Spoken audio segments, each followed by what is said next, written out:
평창 동계올림픽 기념 공연을 하기 위해 방남하는 북한 예술단이요. 만경봉 92호라는 배를 이용해서 바닷길을 통해 올 것이라고 합니다. 자, 만경봉 92호. 북한이요. 지금까지 배 타고 온다는 얘기는 최근에 꺼낸 적이 없는데 갑자기 또 배를 타고 온다고 한 이유. 그 안에는 어떤 계산과 어떤 속내가 있을까요? 이 부분을 이번 순서에 지켜보도록 하겠습니다. 자, 4가지 정도를 저희가 예측을 해봤는데요. 북한이 갑자기 만경봉 92호를 꺼내든 이유. 첫 번째입니다. 우리 정부의 오이사 조치를 완화 또는 해제시키기 위한 시도다라고 예측을 해봤는데 이거 무슨 말입니까? 김용곤 실장님. 네, 천안함 폭침 직후에 네. 우리 정부가 북한 배가 과거에는 여수와 제주도 사이에 지나갔었습니다. 네. 앞으로 그런 어떤 경우를 하더라도 북한 배가 우리 해역에 못 들어온다라고 한 게 오이사 조치입니다. 아하. 그러니까 오이사 조치, 북한 선박이나 북한 선박은 우리 항구에 전혀 들어올 수 없다라고 조치를 내린 게 오이사 조치인데 평창 동계올림픽 때문에 만경봉 92호를 우리가 들이게 되면 우리가 스스로 오이사 조치를 깨게 되는 그런 결과를 낳게 되는 거니까 그걸 노린 것이다. 네.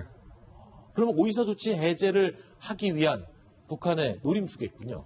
지금 가장 이제 문제가 그거죠. 지금 여러 차례 좀 기자들이 묻고 있습니다. 과연 이제 이미 합의가 된 것이냐, 결국 네. 받아들일 것이냐. 정말 고민입니다. 왜냐하면 지금 얘기한 것처럼 받아들이면 오이사 조치를 우리 스스로가 무너뜨리게 되는 거죠. 그래서 예외적으로 적용을 하겠다 이렇게 얘기를 하고 있습니다. 따라서 네. 북한의 이제 만경봉호를 아예 거부할 수는 없는데 그럼 앞으로는 어떻게 할 것이냐 이런 굉장히 큰 그렇죠. 문제가 다른 선박들은 거죠. 어떻게 할지도요. 그렇습니다. 그래서 굉장히 정부 입장에서 난감한 바로 그게 북한의 노림수인 거죠. 그래서. 네. 자, 그러면 두 번째 만경봉 92호를 보내서 노리는 북한의 속내 보겠습니다. 유엔 제재를 피한 자급자족 시스템. 이걸 보여주기 위한 거다. 이건 또 무슨 말입니까? 김정은이 김정일하고 조금 다른 게 네. 굉장히 나름대로 좀 뭐랄까 자존심이 강한 것 같아요. 네. 일단은 북한의 뭐 예술단이든 응원단이든 뭐 태권도 시범단이 와가지고 우리가 주는 밥 먹고 우리가 또 지불하는 호텔비를 다 자기네가 이제 그걸 혜택을 받아야 되는데 그것도 또 유엔 제재 결의안에 위반될 수도 있는 소지가 그렇죠. 있는 거 아닌가요? 일단은 돈을 뭐 안 주기 때문에 네. 뭐 위반 소지는 뭐 좀 적습니다만 어찌됐든 간에 무조건 얻어먹는다는 우리 국내 여론이 있으니까 아하. 그래도 적어도 우리가 예술단한테는 우리가 숙식을 제공한다라는 그런 나름대로 자존심을 세우려는 거 아닌가 이런 생각이 좀 있어요. 김종국 실장의 설명을 안철수 소장님은 어떻게 들으셨습니까? 북한의 김정은이 자존심 상해서 자꾸 얻어먹는다고 뭐라고 하니까 우리 거는 다 먹을 수 있다라는 걸 좀 보여주기 위해서 배를 갖고 왔다 이런 분석을 해주셨는데요. 뭐 동의합니다. 네. 그러니까 판문점으로 내려온다는 사람들이 지금 배를 타고 오는 거 아닙니까? 그렇죠. 그렇기 때문에 판문점으로 오는 것 또 무슨 CIQ로 오는 것 여러 가지 고려했는데 큰 선박을 그래도 태우고 내려오면서 또 거기에 스포트라이트를 받으면 북한이 뭐 어렵다더니 먹고 살만한 만하다 이런 과시용도 있다고 봐야 됩니다. 그렇군요. 세 번째 노림수는 또 뭔지 보겠습니다. 예술단원들을 통제하고 관리하기 위한 것이다. 조금 짐작이 가는 것 같습니다. 그냥 육상에 풀어놓는 것보다는 배 위에 가둬놓는 게 통제하기가 좀 쉽겠죠. 그렇죠. 응원단이나 뭐 다른 보다도 이제 예술단 삼지연 만수대 예술단 삼지연 관원악단은 소위 김정은 위원장이 금싸라기처럼 아끼는 사람들입니다. 몇십 년 키워낸 그야말로 영재들이란 말이죠. 바이올린을 하든 첼로를 하든. 그러다 보니까 만약 그런 사람들이 뭐 마음을 바꿔서 나 북한으로 안 돌아갈래 뭐 이런 일이 생기게 되면은 이 사람들 하나로 묶는 게 좋다. 배에다 해서 딱 관문이 하나니까 거기다 딱 저녁에 집어넣은 다음에 관문만 닫으면 이건 뭐 완벽하게 통제가 되는 겁니다. 그렇죠. 그래서 뭔가 그런 것을 대비한 통제 관리의 시스템도 있다. 그렇게 볼 수가 있는 것입니다. 네. 네 번째 보겠습니다. 네 번째는 조금 상징적인 의미인 것 같은데요. 지금 육로와 육로와 하늘길이 열렸습니다. 그러니까 바닷길도 열어서 뭔가 남북 문화 교류를 활성화시키고 다 뚫렸다라는 것을 보여주기 위한 어떤 상징적인 의미가 있는 게 아니냐. 이런 분석이 가능할 것 같은데. 평화기조석이라고 그냥 좋은 뜻으로 이제 해석할 수도 있는 거고. 네, 저희 탑팀이 이렇게 제목을 달아봤습니다. 예. 이제 금강산 관광 같은 걸 굉장히 원하지 않습니까? 북한 입장에서는 가장 그게 이제 현금을 많이 빨아들일 수 있는 창구이기 때문에 그런 걸 하려면 미리 바닷길 같은 걸 뚫어놓는 게 굉장히 중요하죠. 그래서 역시 가장 중요한 건 그 대북 제재가 지금 굉장히 강화되고 있고 그런 점에서 북한이 어떻게든 활로를 찾아야 되는데 네. 제일 중요한 건 중국입니다. 중국으로부터 어떻게 계속 지원을 받으려고 그러면 가장 먼저 중국을 흔들 수 있는 게 아니라 우리나라를 흔드는 게 더 쉬운 연결을 고릴 수 있는 거죠. 자, 한국도 이렇게 열고 있다. 네. 그렇게 해서 중국도 그럼 명분이 생기는 거죠. 그래서 그러네요. 가장 큰 노림수는 어떻게 보면 그게 아닐까라는 생각이 듭니다. 그런 또 면이 있군요. 남북 관계를 이렇게 남북 관계 그러니까 서로 남한 대표나 북한 대표나 왔다 갔다 할 때 서로 망명자를 받아주지 않습니다. 절대 받아주지 않아요. 그런 사례가 전혀 없고 네. 처음부터 북한 사람들이 남한을 넘어올 때 교육을 다 받았기 때문에 네. 남조선 정부에서 절대 니들 안 받아주니까 네. 엉뚱한 생각하지 말라라고 교육을 시켰기 때문에 네. 그렇게 뭐 탈북하겠다 생각을 전혀 못합니다. 그러니까 네. 그럴 가능성 전혀 없고 네. 그다음에 아까 첫 번째 오이소 요치 해제하고 마지막 부분에 평화기를 조성한다 이렇게 얘기를 했는데 네. 같은 얘기예요. 제가 볼 때는 현재 만경봉호를 타고 오는 이유 자체가 네. 앞으로 남북 관계가 개선되면은 과거에는 원산에서 남포로 갈 때 제주도 남쪽으로 돌아갔었어요. 네. 돌아갔는데 2004년부터 2010년 사이에 오이소 전에는 그 사이에는 바로 여수하고 제주도 사이로 왔다 갔다 했기 때문에 상당히 그 항로가 짧아져가지고 기름값이 덜 들었습니다. 안 그래도 기름값이 많이 들기 때문에 우리 정부에 대해서 그것 좀 다시 허락해달라고 얘기할 가능성이 있는데 만경공고가 오르는 것이 바로 그런 걸 노리는 게 아닌가 생각이 듭니다.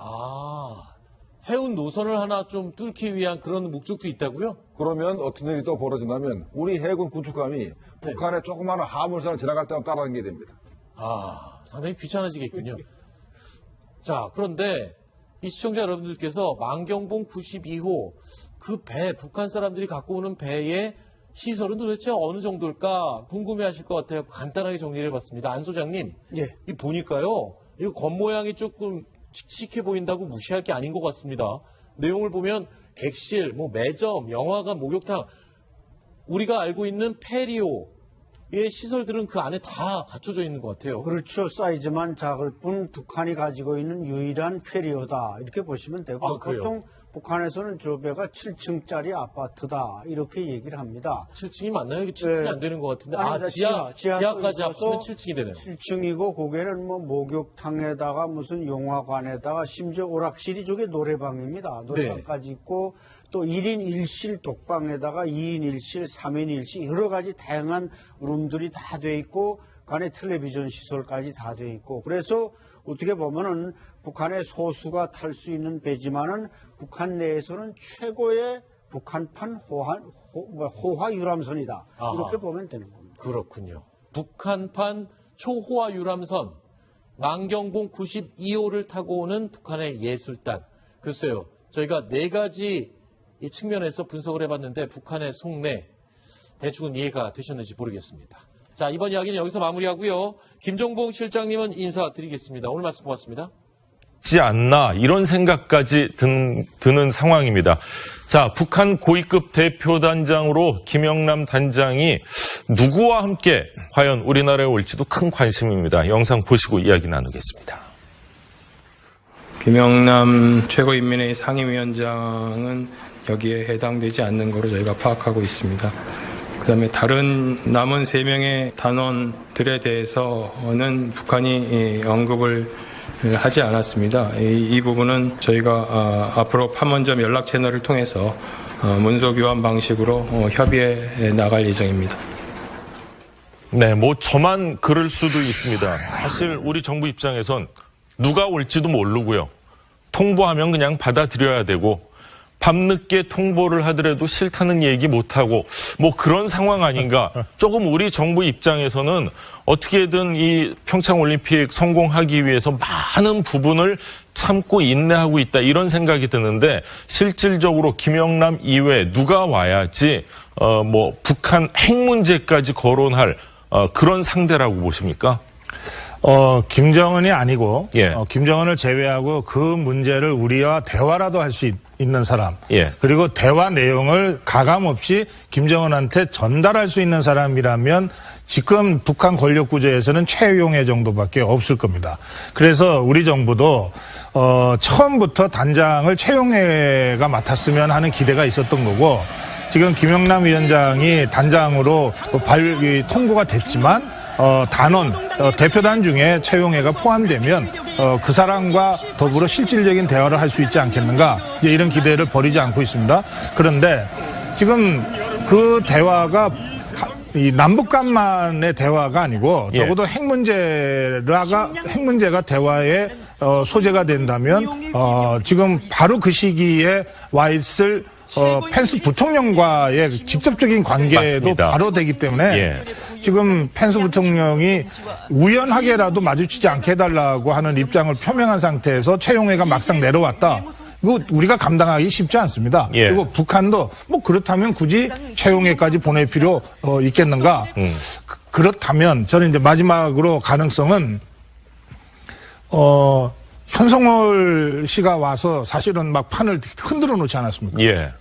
흔들어도 보통 흔든 게 아니었죠, 사실. 만약에 예. 김정은이 정말 결단을 내려서 김여정 씨를 내려보낸다면 자기 평창올림픽 전반이 완전히 흔들릴 것 같습니다. 예.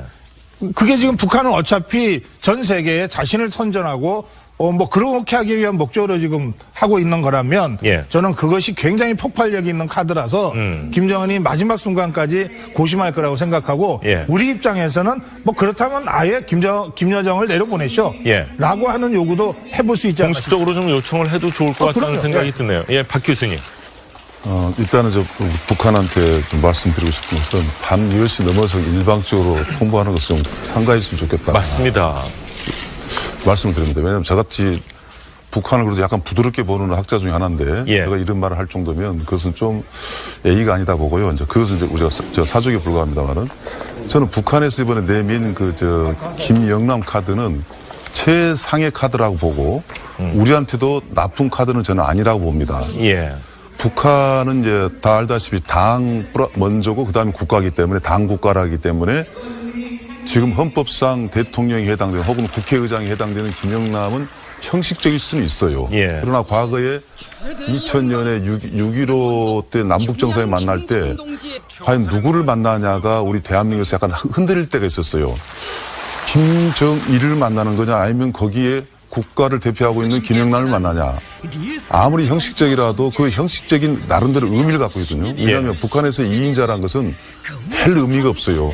1인자와 2인자가 거리가 너무나 크고 최영의 2인자 해봤자 그렇네. 그리고 2인자가 또 수시로 바뀌어버리고 그게 무슨 2인자랍니까? 어쩌면 정상적인 형식적일지라도 정상적으로 국가를 대표하는 사람이 왔다라는 것은 김영남 카드 자체가 상당히 의미가 있고 저는 북한이 오히려 그 카드를 잘 활용할 것 같고 예를 들어서 미국의 부통령도 좀 죄송스러운 이야기지만 분명히 2인자지만 대통령의 문제가 생겼을 때 힘이 있는 것이지 영원한 일종의 대통령의 지실 반산에 불과하거든요. 부통령도. 그 두 사람이 들어온 것은 그래도 그 나라의 국가 질서에서 대표할 만한 사람들이 왔기 때문에 예. 저희들이 노린 것은 평창 올림픽에서 뭔가 그 정상적인 그 외교가 펼쳐지는 거. 북한도 예. 좀 정상화되고 그래서 이 전쟁터라든가 교정단체, 전쟁이 곧 일어날 지역 같은 곳이 아닌 그래서 우리가 평화올림픽이라고 이야기하는 거 아니겠습니까? 그래서 각국의 정상들, 저는 북한을 포함해서 김영남 위원장이 온 것은 그런 의미를 좀 또 상승시켜준다는 면에서 의미가 크고요. 예. 방금 우리 앵커께서 이제 북핵 이야기를 했습니다만은 네. 저는 이번에 평창올림픽에서 북핵 올림픽을 이야기한다는 자체가 난센스라고 보는 게 예. 아니 물론 북핵은 비핵화돼야 되죠. 그런데 그 씨앗을 처음 사과나무를 지금 씻는 건데 갑자기 사과를 딸 수는 없는 거 아닙니까? 예. 그 씨앗을 남기는 것이 중요하지. 그렇네요. 여기서 어떤 해결을 본다는 것은 어떻게 보면 약간은 정파적인 입장에서 강하게 요구하는 것에 저는 불가하다고 생각하기 때문에 예. 결론적으로 김영남 위원장이 북한을 대표해서 오는 것은 북한을 봤을 때 굉장히 최상의 카드를 우리한테 보냈고 우리한테도 나쁜 카드는 아니다. 이런 말씀 드리고 있습니다. 그렇군요. 자, 문재인 대통령을 포함해서 펜스 미 부통령, 김영남, 그리고 아베 총리, 대한민국과 관련된 정말 중요한 많은 이제 국가 지도자들이 이제 평창 동계 올림픽에 함께 하게 되는데, 불과 이제 사흘 앞으로 남았습니다. 평창 동계 올림픽을 통해서 한반도 긴장이 정말 완화되기를 기대해 보겠습니다. 자, 오늘 고성국 박사, 박상철 교수 함께했습니다. 감사합니다. 평창 동계올림픽 기념 공연을 하기 위해 방남하는 북한 예술단이요. 만경봉 92호라는 배를 이용해서 바닷길을 통해 올 것이라고 합니다. 자, 만경봉 92호. 북한이요. 지금까지 배 타고 온다는 얘기는 최근에 꺼낸 적이 없는데 갑자기 또 배를 타고 온다고 한 이유, 그 안에는 어떤 계산과 어떤 속내가 있을까요? 이 부분을 이번 순서에 지켜보도록 하겠습니다. 자, 4가지 정도를 저희가 예측을 해봤는데요. 북한이 갑자기 만경봉 92호를 꺼내든 이유, 첫 번째입니다. 우리 정부의 5.24 조치를 완화 또는 해제시키기 위한 시도다라고 예측을 해봤는데, 이거 무슨 말입니까, 김용국 실장님? 네, 천안함 폭침 직후에 네. 우리 정부가 북한 배가 과거에는 여수와 제주도 사이에 지나갔었습니다. 네. 앞으로 그런 어떤 경우를 하더라도 북한 배가 우리 해역에 못 들어온다라고 한 게 5.24 조치입니다. 아하. 그러니까 5.24 조치, 북한 선박이나 북한 선박은 우리 항구에 전혀 들어올 수 없다라고 조치를 내린 게 5.24 조치인데, 평창 동계올림픽 때문에 만경봉 92호를 우리가 들이게 되면 우리가 스스로 5.24 조치를 깨게 되는 그런 결과를 낳게 되는 거니까 그걸 노린 것이다. 네. 그러면 5.24 조치 해제를 하기 위한 북한의 노림수겠군요. 지금 가장 이제 문제가 그거죠. 지금 여러 차례 좀 기자들이 묻고 있습니다. 과연 이제 이미 합의가 된 것이냐, 결국 네. 받아들일 것이냐. 동물의 고민입니다. 왜냐하면 지금 얘기한 것처럼 받아들이면 5.24 조치를 우리 스스로가 무너뜨리게 되는 거죠. 그래서 예외적으로 적용을 하겠다, 이렇게 얘기를 하고 있습니다. 따라서 북한의 이제 만경봉호를 아예 거부할 수는 없는데, 그럼 앞으로는 어떻게 할 것이냐, 이런 굉장히 큰 그렇죠. 문제가 다른 선박들은 부착하는 어떻게 할지도요. 그렇습니다. 그래서 굉장히 정부 입장에서 난감한, 바로 그게 북한의 노림수인 거죠. 그래서. 네. 자, 그러면 두 번째 만경봉 92호를 보내서 노리는 북한의 속내 보겠습니다. 유엔 제재를 피한 자급자족 시스템, 이걸 보여주기 위한 거다. 이건 또 무슨 말입니까? 김정은이 김정일하고 조금 다른 게 네. 굉장히 나름대로 좀 뭐랄까 자존심이 강한 것 같아요. 네. 일단은 북한의 뭐 예술단이든 응원단이든 뭐 태권도 시범단이 와가지고 우리가 주는 밥 먹고 우리가 또 지불하는 호텔비를 다 자기네가 이제 그걸 혜택을 받아야 되는데, 그것도 또 유엔 제재 결의안에 위반될 수도 있는 소리. 북한 내에서는 최고의 북한판 호화 유람선이다. 아하. 이렇게 보면 되는 겁니다. 그렇군요. 북한판 초호화 유람선 만경봉 92호를 타고 오는 북한의 예술단. 글쎄요, 저희가 4가지 이 측면에서 분석을 해봤는데 북한의 속내 대충은 이해가 되셨는지 모르겠습니다. 자, 이번 이야기는 여기서 마무리하고요. 김종봉 실장님은 인사드리겠습니다. 오늘 말씀 고맙습니다. 지 않나 이런 생각까지 드는 상황입니다. 자, 북한 고위급 대표단장으로 김영남 단장이 누구와 함께 과연 우리나라에 올지도 큰 관심입니다. 영상 보시고 이야기 나누겠습니다. 김영남 최고인민회의 상임위원장은 여기에 해당되지 않는 것으로 저희가 파악하고 있습니다.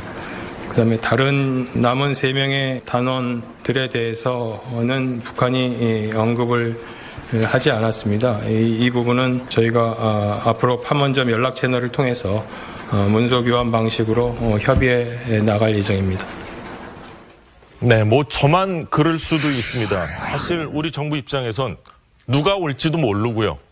통보하면 그냥 받아들여야 되고 밤늦게 통보를 하더라도 싫다는 얘기 못하고 뭐 그런 상황 아닌가. 조금 우리 정부 입장에서는 어떻게든 이 평창올림픽 성공하기 위해서 많은 부분을 참고 인내하고 있다 이런 생각이 드는데 실질적으로 김영남 이외에 누가 와야지 뭐 북한 핵 문제까지 거론할 그런 상대라고 보십니까?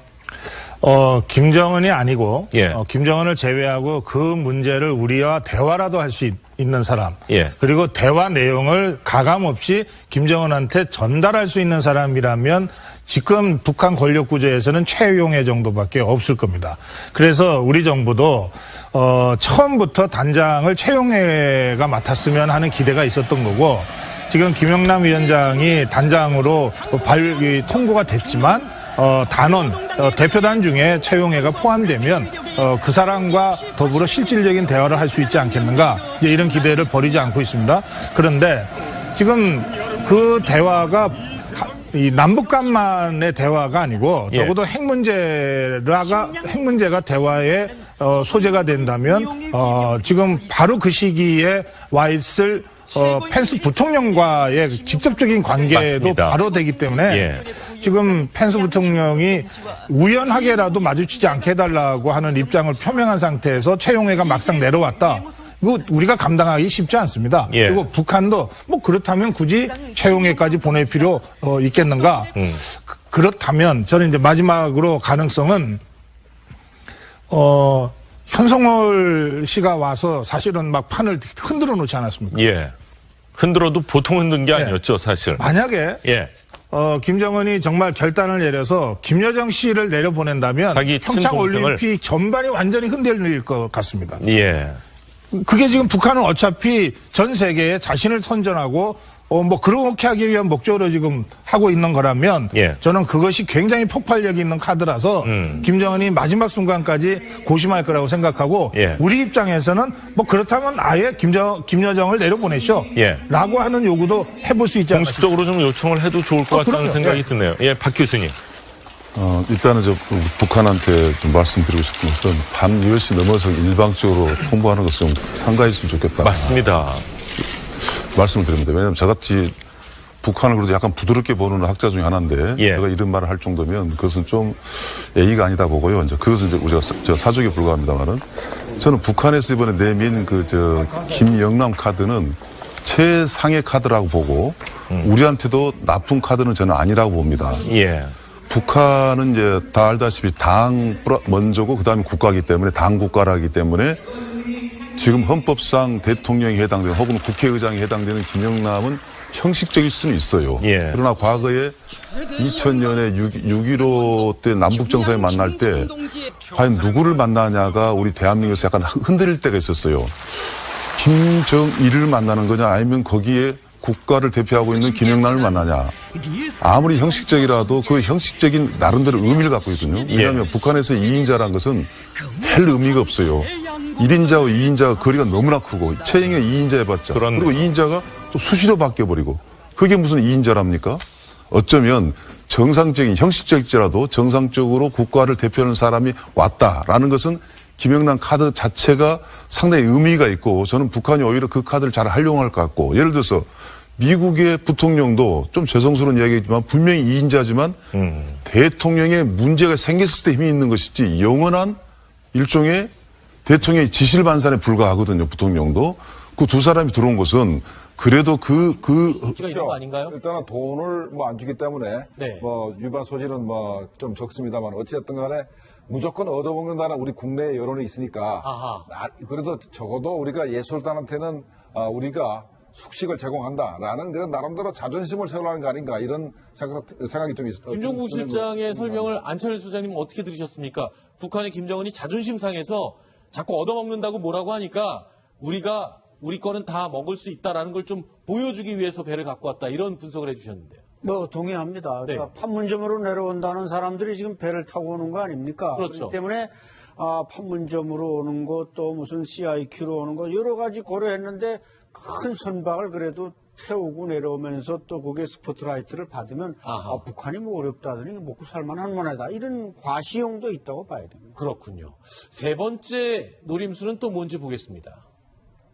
예술단원들을 통제하고 관리하기 위한 것이다.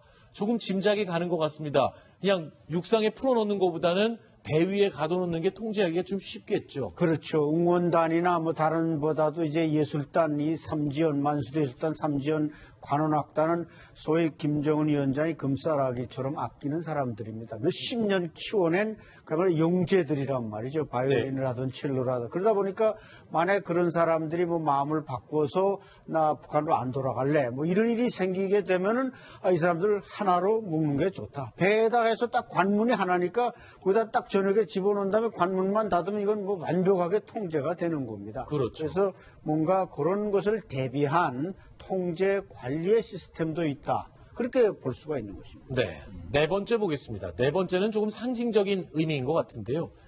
지금 육로와 바닷길, 육로와 하늘길이 열렸습니다. 그러니까 바닷길도 열어서 뭔가 남북 문화 교류를 활성화시키고 다 뚫렸다라는 것을 보여주기 위한 어떤 상징적인 의미가 있는 게 아니냐. 이런 분석이 가능할 것 같은데. 이제 평화기류 조성이라고 그냥 좋은 뜻으로 이제 해석할 수도 있는 거고. 네, 저희 탑10 중에 이렇게 제목을 달아봤습니다. 예. 이제 금강산 관광 같은 걸 원하지 않습니까? 북한 입장에서는 가장 그게 이제 현금을 많이 빨아들일 수 있는 창구이기 때문에 그런 걸 하려면 미리 바닷길 같은 걸 뚫어놓는 게 굉장히 중요하죠. 그래서 역시 가장 중요한 건 그 대북 제재가 지금 굉장히 강화되고 있고 그런 점에서 북한이 어떻게든 활로를 찾아야 되는데 네. 제일 중요한 건 중국입니다. 중국으로부터 어떻게 계속 지원을 받으려고 그러면 가장 먼저 중국을 흔들 수 있는 게 아니라 우리나라를 흔드는 게 더 쉬운 연결을 벌일 수 있는 거죠. 자, 한국도 이렇게 열고 있다. 네. 그렇게 해서 중국도 그럼 명분이 생기는 거죠. 그래서 그러네요. 가장 큰 노림수는 어떻게 보면 그게 아닐까라는 생각이 듭니다. 그런 또 면이 있군요. 남북 관계를 이렇게 남북 관계 그러니까 서로 남한 대표나 북한 대표나 왔다 갔다 할 때 서로 망명자를 받아주지 않습니다. 절대 받아주지 않아요. 그런 사례가 전혀 없고 네. 처음부터 북한 사람들이 남한을 넘을 때 교육을 다 받았기 때문에 네. 남조선 정부에서 절대 니들 안 받아주니까 네. 엉뚱한 생각하지 말라고 교육을 시켰기 때문에 네. 그렇게 뭐 탈북하겠다 생각을 전혀 못합니다. 그러니까 네. 그럴 가능성 전혀 없고 네. 그다음에 아까 첫 번째 오이소 요치 해제하고 마지막 부분에 평화길을 조성하다 이렇게 얘기를 했는데 네. 같은 얘기예요. 제가 볼 때는 네. 현재 만경봉호를 타고 오는 이유 자체가 네. 앞으로 남북 관계가 개선되면은 과거에는 원산에서 남포로 갈 때 제주도 남쪽으로 돌아갔었어요. 네. 돌아갔는데 2004년부터 2010년 사이에 오이소 전에는 그 사이에는 바로 여수하고 제주도 사이로 왔다 갔다 했기 때문에 상당히 그 항로가 짧아져가지고 기름값이 덜 들었습니다. 안 그래도 기름값이 많이 들기 때문에 우리 정부에 대해서 그것 좀 다시 허락해달라고 얘기할 가능성이 있는데 만경공고가 오르는 것이 바로 그런 걸 노리는 게 아닌가 생각이 듭니다. 해운 노선을 하나 좀 뚫기 위한 그런 목적도 있다고요? 그러면 어떤 일이 또 벌어진다면 우리 해군 구축함이 북한의 조그마한 화물선을 지나갈 때만 따라다니게 됩니다. 상당히 귀찮아지겠군요. 자, 그런데 이 시청자 여러분들께서 만경봉 92호 그 배, 북한 사람들이 갖고 오는 배의 시설은 도대체 어느 정도일까 궁금해하실 것 같아요. 간단하게 정리를 해봤습니다. 안 소장님, 예. 이 보니까요, 이 겉모양이 조금 칙칙해 보인다고 무시할 게 아닌 것 같습니다. 내용을 보면 객실, 매점, 영화관, 목욕탕, 우리가 알고 있는 페리오의 시설들은 그 안에 다 갖춰져 있는 것 같아요. 그렇죠. 사이즈만 작을 뿐 북한이 가지고 있는 유일한 페리오다. 이렇게 보시면 되고 그래요? 보통 북한에서는 저 배가 7층짜리 아파트다. 이렇게 얘기를 합니다. 7층이 맞나요? 이게 7층이 네. 안 되는 것 같은데. 아닙니다. 지하까지 있어서 합치면 7층이 되네요. 7층이고 거기에는 목욕탕에다가 무슨 영화관에다가 심지어 오락실이 저게 노래방입니다. 노래방까지 있고 또 1인 1실 독방에다가 2인 1실, 3인 1실 여러 가지 다양한 룸들이 다 돼 있고 그 안에 텔레비전 시설까지 다 돼 있고 그래서 어떻게 보면은 북한의 소수가 탈 수 있는 배지만은